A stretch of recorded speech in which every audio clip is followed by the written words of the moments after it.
Welcome to this series on admission to Virtual University of Pakistan, and this is Virtual University BS Islamic Studies course selection details. तो आज की video के अंदर आपको virtual university के BS Islamic studies programme की जो course selection है उसकी डिटेल्स आपको बताई जा रही है, समझाई जा रही है इजी वर्डिंग के अंदर, और जितने भी रूल्स और प्रोसीजर हैं उनकी एक्सप्लेनेशन आपको दी जाएगी कोर्स इनरोलमेंट के लिए, ताकि आपको आसानी रहे कोर्स सिलेक्शन के दरमियान। तो शुरू करते हैं। पहला रूल जो है, जो फर्स्ट सेमेस्टर के लिए रूल है वीयू की तरफ से, वो ये है कि जो फर्स्ट सेमेस्टर स्टूडेंट्स हैं गेट प्री सिलेक्टेड कोर्सेज, इनको प्री सिलेक्टेड कोर्सेज दिए जाएंगे।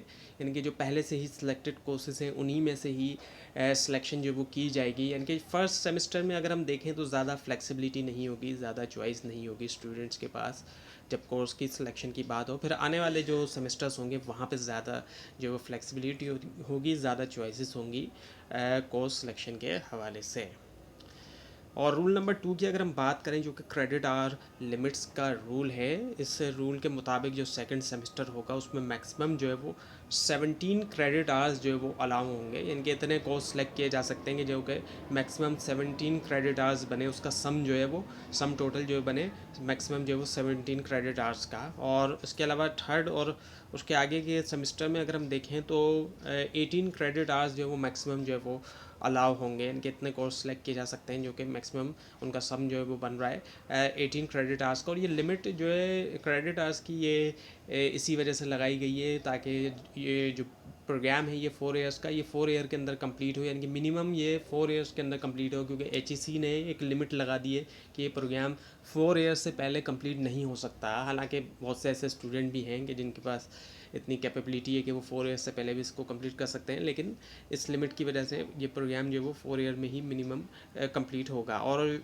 कुछ केसेस में यूनिवर्सिटी जो है वो अलाउ कर सकती है 21 क्रेडिट आवर्स तक भी अलाउ कर सकती है। अगर सीजीपीए जो हासिल कर लिए सेमेस्टर्स में, शुरू के सेमेस्टर्स में अगर 3 से ज़्यादा सीजीपीए है, तो ऐसे सिचुएशन में 21 क्रेडिट आवर्स भी अलाउ हो सकते हैं।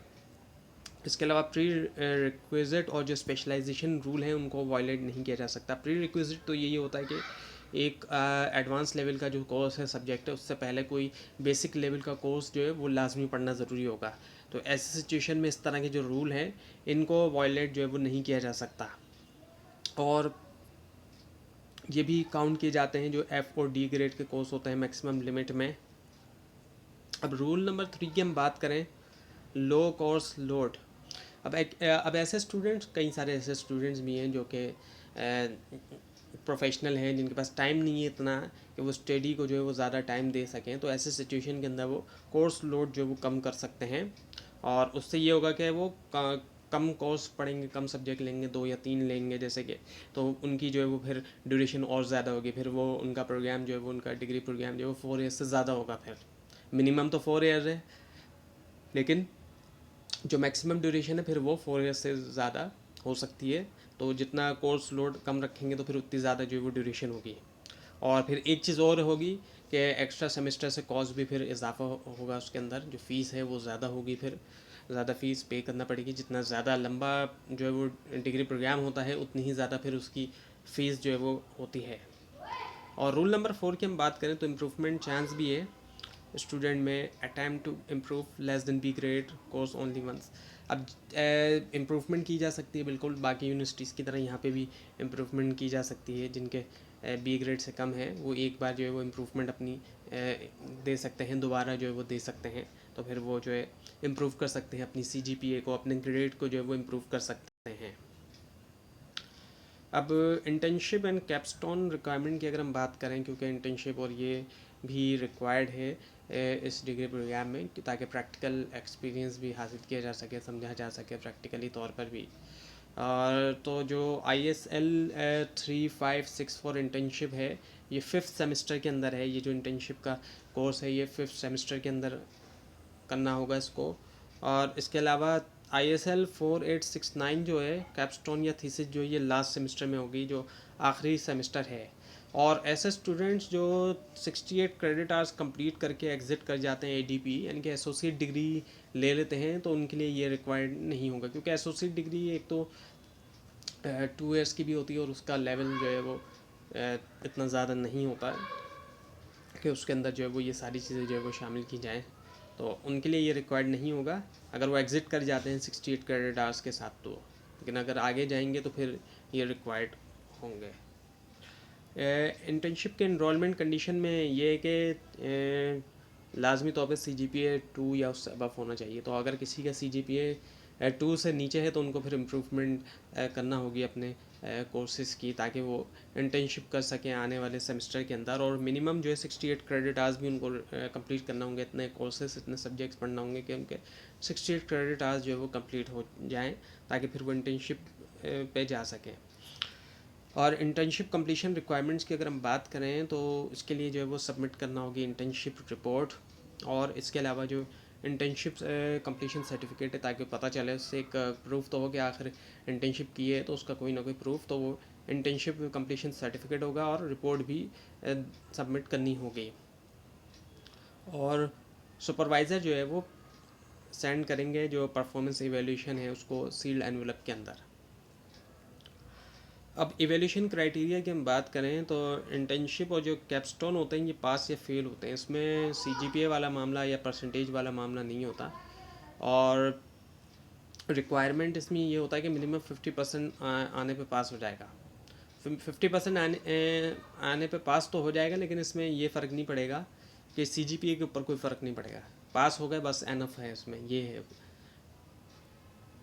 अब कोर्स सिलेक्शन प्रोसीजर को अगर हम थोड़ा बहुत देखें तो उसमें आप LMS में जाएंगे, स्टूडेंट सर्विसेज में, फिर ओपन करेंगे आप कोर्स सिलेक्शन को और प्रायोरिटी दें F और D ग्रेड इम्प्रूवमेंट को सिलेक्ट करें, कोर्सेज को सेव करें।